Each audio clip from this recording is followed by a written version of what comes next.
हमारे विभिन्न ज्ञानवर्धक कार्यक्रम देखने के लिए आप हमें अभी सब्सक्राइब करें, बेल आइकन को प्रेस करें ताकि आप देख सकें हमारा कार्यक्रम सबसे पहले।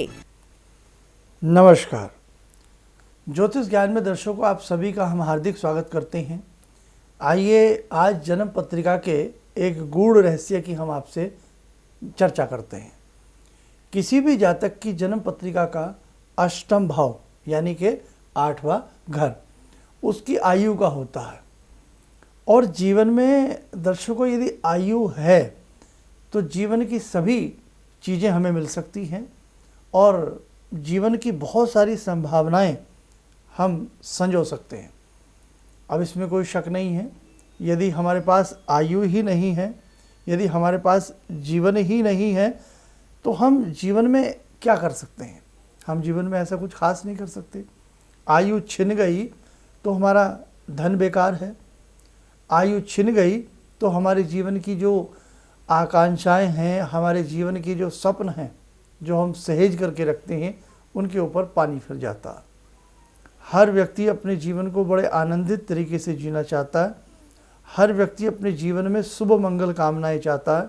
हर व्यक्ति अपने जीवन को बहुत अच्छा बनाने के लिए नाना भांति के प्रयास करता है और नाना भांति की कल्पनाएं उसके मन में होती हैं कि मैं जीवन में ऐसा करूँगा, मैं जीवन में ऐसा करूँगा, मेरे बच्चे ऐसे होने चाहिए, मेरा परिवार ऐसा होना चाहिए, मेरा रहन सहन ऐसा होना चाहिए, मेरे पास ऐसा होना चाहिए। ये सारी जिक्र, ये सारी चीज़ें उसके अंतर मन में चलती रहती हैं। लेकिन यदि जीवन ही नहीं है तो जीवन की हर सोच के ऊपर पानी फिर जाता है। आइए दर्शकों, आज हम बताएंगे कि आपकी जन्म पत्रिका का कौन सा भाव आपकी आयु का निर्धारण करता है। हालांकि परमात्मा के हाथ में है ये सब चीज़ें, भगवान से बखूबी कोई नहीं जानता इन सब चीज़ों को, लेकिन कहीं ना कहीं ज्योतिष विद्या एक बहुत बड़ा गणित है, एक बहुत बड़ी कैलकुलेशन है। हर जन्म पत्रिका के अंदर जो बेसिक लगन चार्ट होता है उसमें 12 खाने होते हैं। 12 खाने कह लीजिए, 12 भाव कह लीजिए, पार्ट कह लीजिए, तो किसी भी जातक की जन्म पत्रिका का अष्टम भाव 8th हाउस आपकी आयु का होता है, आपकी जीवनी का होता है, आपकी मृत्यु का होता है। बहुत सारी चीज़ों को इंसान का अष्टम भाव व्यक्त करता है। जब भी किसी की जन्म पत्रिका जातक की देखी जाती है तो सबसे पहले कोई भी एस्ट्रोलॉजर संसार का क्यों ना हो, वो 8वें घर पर दृष्टि डालता है, क्योंकि जीवन है तभी बाद की बातें हैं। अब आप किसी भी एस्ट्रोलॉजर के पास जाते हैं, आप हमारे भी पास आते हैं, तो आप चाहे कुछ भी हमसे सवाल पूछ रहे हैं कि मेरी शादी कब होगी, संतान कब होगी, या कुछ भी, मेरे पास धन कब होगा, अच्छी जॉब कब होगी, बंगला, गाड़ी, नौकर चाकर, सब कुछ कैसे क्या होगा, लेकिन आयु का मिलना सबसे बड़ी बात है। अगर आयु ही नहीं है तो आपके सारे सवाल व्यर्थ हैं। तो सबसे पहले जब भी आपकी जन्म पत्रिका देखी जाती है, आपके अष्टम भाव को दृष्टिगत किया जाता है। अष्टम भाव बलवान है तो आपका जीवन बलवान है, आपकी आयु बलवान है, आपकी सांसें बलवान है।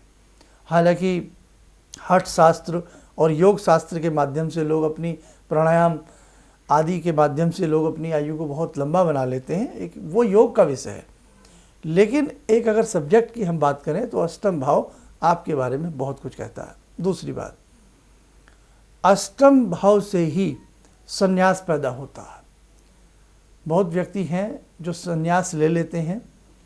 बहुत व्यक्तियों के मन में संन्यास की कल्पनाएं आती हैं कि मैं संसार से संन्यास ले लूं, या मैं इन चीज़ों से संन्यास ले लूं, या मैं सन्यासी बन जाऊं, है ना, एक अच्छा पूजा पाठ करूं और जीवन में संन्यास लेकर के मैं अपने जीवन को आगे बढ़ाऊं, मैं मोक्ष की तरफ चलूं। तो संन्यास लेंगे नहीं लेंगे, संन्यास का विचार, संन्यास का भाव भी अष्टम भाव से व्यक्त होता है। और एक चीज़ और सुनिए, अष्टम भाव के जो स्वामी हैं, अष्टम भाव को जो प्रकट करने वाले स्वामी हैं वो शनि हैं। और शनि वैसे भी वैराग्य उत्पन्न कराते हैं।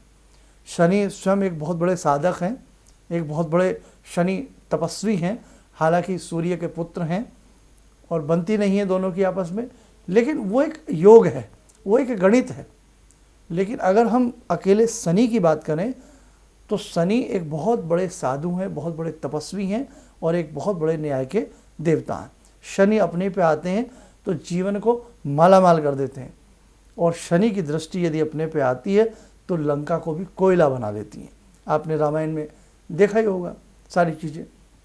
तो अष्टम भाव से आपकी आयु व्यक्त होती है, अष्टम भाव से संन्यास के भाव, संन्यास का योग व्यक्त होता है।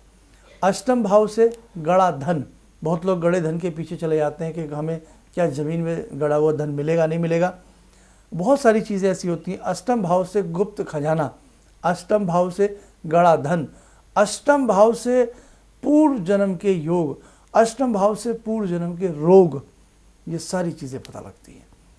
अगर आपका पूर्व जन्म में विश्वास है तो आपका अष्टम भाव आपको बताने में सक्षम है कि आपको पूर्व जन्म में ये रोग रहा है और इस जन्म में भी इस रोग से आप पीड़ित हैं, ये आपका अष्टम भाव बोलता है। और हालांकि अष्टम भाव में वृश्चिक राशि उदयमान होती है। क्यों? यदि हम 1 नंबर से गिने और 8 नंबर पर आ जाएं, 8 का जो अंक है, 8वीं जो राशि है, इसके स्वामी मंगल होते हैं। अब मंगल की स्थिति आपकी जन्म पत्रिका में किस प्रकार की है, उससे क्या पता लगेगा? उससे पता लगता है आपके पास भवन किस प्रकार का होगा, छोटा भवन होगा, बड़ा भवन होगा, किस स्थिति में आपका भवन होगा। यानी कि देखो, जन्म पत्रिका का कमाल देखो, जन्म पत्रिका का गणित देखो कि क्या क्या चीज़ें पता लगती हैं। आपके अष्टम भाव से आपके भवन की स्थिति मंगल को देख करके, और आपके अष्टम भाव से कितनी बड़ी चीज़, आपकी सांसों की स्थिति, आपकी आयु की स्थिति, आपके संन्यास की स्थिति, आपके पूर्व जन्म के रोगों की स्थिति। और एक चीज़ और बता दें, अष्टम भाव से पति पत्नी की वाणी की स्थिति का भी पता लगता है। कई बार बहुत पति पत्नी बहुत बुरी तरह से लड़ते हैं, है ना, बहुत बुरी तरह से उनका एक तरह से बहुत ऐसा हो जाता है परिवार के अंदर, कई बार बड़ा तनातनी का माहौल हो जाता है। तो अष्टम भाव से ये पता लग सकता है कि आपकी जो पत्नी है सुमधुर हैं, कैसी हैं, आपके जो पति हैं वो सुमधुर हैं, कैसे हैं। तो अष्टम भाव जब भी आप अपनी जन्म पत्रिका दिखाते हैं तो अष्टम भाव के ऊपर दृष्टि जरूर जानी चाहिए। अष्टम भाव का विचार जन्म पत्रिका देखते वक्त किसी भी एस्ट्रोलॉजर को ज़रूर करना चाहिए। और दर्शकों, जब भी आप अपनी जन्म पत्रिकाएँ बनवाते हैं तो आपकी जन्म पत्रिकाएँ वैदिक रीति से बनी होनी चाहिए। जो परिपाटी हमारे ऋषियों की थी, सन्यासियों की थी, जिस परिपाटी के माध्यम से हम अपनी जन्म पत्रिकाओं को बनाएं, बहुत कुछ उसमें हम देख सकते हैं।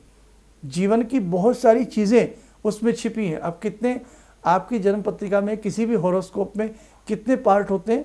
12 पार्ट होते हैं। जॉडिक नंबर 12 होते हैं, नक्षत्र 27 होते हैं, ग्रह 9 होते हैं। 9 ग्रहों का वास आपकी हॉरोस्कोप में होता है और 9 ग्रह 27 नक्षत्रों से भी संबंध रखते हैं। हर ग्रह को 3-3 सवा 3 नक्षत्र की प्राप्ति होती चली जाती है। और दूसरी बात एक और देखिएगा, इस स्थिति में आपको एक चीज़ और बता दें हम आपको कि 9 ग्रह 27 नक्षत्रों से 9 ग्रहों का संबंध होता है। आपकी हॉरोस्कोप में 9 ग्रह विराजमान हैं, आपकी हॉरोस्कोप में 27 नक्षत्रों की युति विराजमान है, आपकी जन्म पत्रिका के अंदर 12 राशियां विदित रूप में विराजमान है, प्रत्यक्ष रूप में विराजमान है। जिस वक्त आप पैदा हुए उस वक्त आकाश मंडल में ग्रहों की क्या हलचल थी, क्या स्थिति थी, वो उपस्थिति आपकी जन्म पत्रिका में लिख दी जाती है। इसलिए ज्योतिष एक बहुत बड़ा गणित है, एक बहुत बड़ा विज्ञान है।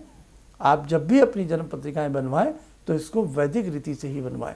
अब आपकी जन्म पत्रिका में 12 भाव हैं, 12 खाने।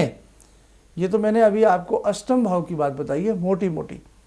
तो अब आप ये देखो कि अष्टम भाव से पूर्व जन्म तक आप चले गए, अष्टम भाव से पूर्व जन्म के रोगों तक आप चले गए, अष्टम भाव से आने वाले वर और वधू की वाणी तक आप चले गए, अष्टम भाव से आप गुप्त खजाने तक चले गए, अष्टम भाव से आप किसी व्यक्ति की आयु के पैमाने तक चले गए, और यदि हम प्रथम भाव देखें, द्वितीय भाव देखें, तृतीय देखें, चतुर्थ देखें, है ना, पंचम तक अप टू 12 तक हम जाएं, तो कितनी स्थितियों का पता लगता है, लेकिन वैदिक तरीके से। तो दर्शकों, उम्मीद करता हूं आज जो हमने अष्टम भाव पर बहुत थोड़ा सा प्रकाश डाला है, कहीं ना कहीं ये आपके ज्ञान में वर्धन ज़रूर करेगा। एक ख़ास बात, यदि आपने हमें अभी तक सब्सक्राइब ना किया हो, सब्सक्राइब ज़रूर करें, और हमारी जो वीडियोज़ होती हैं वो आप शेयर ज़रूर किया करें, ताकि ये छोटी छोटी बातें बहुत लोगों तक पहुंच सके, उन्हें भी इन चीज़ों का पता लग सके। और यदि आप हमसे मिलना चाहते हैं या हमारे संस्थान से वैदिक जन्म पत्रिका बनवाना चाहते हैं, उसके लिए आप संपर्क कर सकते हैं। कहीं आप दूर दराज रहते हैं, आपका हमसे व्यक्तिगत रूप से मिल पाना संभव नहीं हो पा रहा है किसी भी वजह से, तो ऐसी स्थिति में आप संस्थान के दिए गए जो फ़ोन नंबर्स होते हैं उन पे फ़ोन करके आप सीधी बात कर सकते हैं, कॉल अपॉइंटमेंट अपनी फिक्स करा सकते हैं। इन्हीं शब्दों के साथ हम अपनी वाणी को विराम देते हैं। नमस्कार। किसी भी समस्या के समाधान के लिए मिले प्रसिद्ध हस्तरेखा एवं वास्तु विशेषज्ञ प्रोफेसर धर्मेंद्र शर्मा जी से। नोट: शिविर में भाग लेने हेतु एवं व्यक्तिगत रूप से मिलने के लिए कॉल करने का समय सुबह 10 बजे से शाम 6 बजे तक। प्रोफेसर धर्मेंद्र शर्मा जी से समय समय पर देश के विभिन्न हिस्सों में मिल सकते हैं।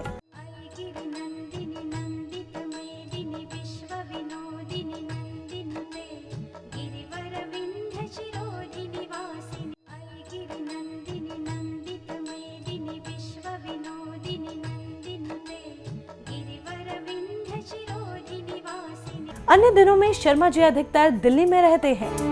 जिंदगी के इस प्रवाह में तमाम लोग डिप्रेशन के इस हालात से गुजर रहे हैं। सफलता असफलता अपनी जगह की बात है, लेकिन पता नहीं कितने सारे लोगों को इन्होंने डिप्रेशन से उबारा है, नया मोटिवेशन दिया है काम का।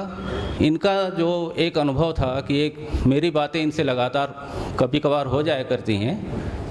एक दिन मेरी बात हो रही थी, अचानक इन्होंने प्रश्न किया कि क्या आपके यहाँ कौवे आ रहे हैं। मैं बहुत तेज चौंका। करीब 4-5 दिनों से कौवों का झुंड मेरे घर पे मंड रहा था। तो मैं यही सोचने परेशान था, ये शुभ है अशुभ है, क्या चीज़ है। तो मैंने प्रश्न किया कि क्या मैंने आपको बताया कि मेरे घर में कौवे आ रहे हैं। कहने नहीं, मुझको दिखाई पड़ रहा है। तो कुछ तो अलौकिक है इनमें। दूसरा क्या, जो इनका उद्देश्य है, जब महाकुंभ में आए थे, मेरी इनसे वार्ता हुई, तो मैंने इनका उद्देश्य जानना चाहा कि किस उद्देश्य के लिए आप काम कर रहे हैं। तो जो उद्देश्य उन्होंने मुझको बताया, मैं मन से इनके उद्देश्य के साथ जुड़ गया। इनके साथ तो जुड़ा था ही, अब इनके उद्देश्य के साथ भी हूँ मैं। हमारे विभिन्न ज्ञानवर्धक कार्यक्रम देखने के लिए आप हमें अभी सब्सक्राइब करें, बेल आइकन को प्रेस करें, ताकि आप देख सकें हमारा कार्यक्रम सबसे पहले। और अधिक जानकारी के लिए फेसबुक पेज को लाइक करना ना भूलें।